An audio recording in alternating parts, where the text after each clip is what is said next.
Good evening, Matt Wordsworth with ABC News. Scott Morrison's losing yet another woman from the shrinking ranks of sitting MPs who'll contest the next election.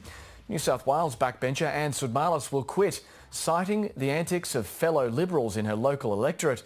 She's among 5 female members of Mr Morrison's party room who won't be returning, but the Prime Minister insists he's still aiming to increase their number.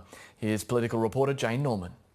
The Prime Minister has the call. Another one bites the dust.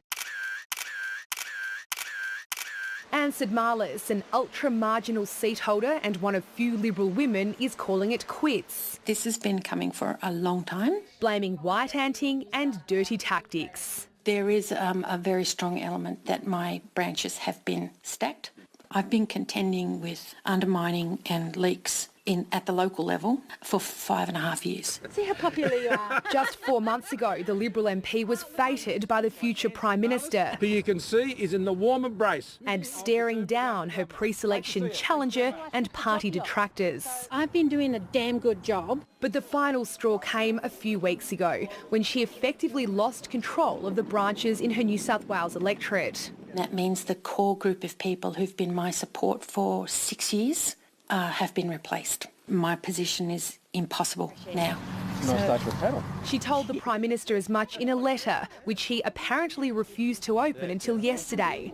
But she's given him a commitment that she'll stay on until the next election. It's a sad day for the Shoalhaven. It would be a very difficult job to take on. She doesn't do very much. Ann Sudmalis is the latest in an exodus of Liberal women. Queenslander Jane Prentice has lost her pre-selection. Senator Lucy Gashui's been relegated to an unwinnable spot on the South Australian ticket. Victorian Julia Banks is quitting in disgust, and now Ann Sudmalis.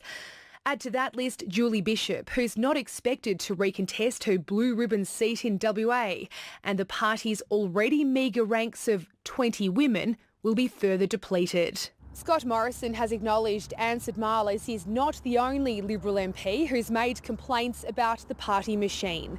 In response, he's asked the federal executive to establish another internal process to deal with them.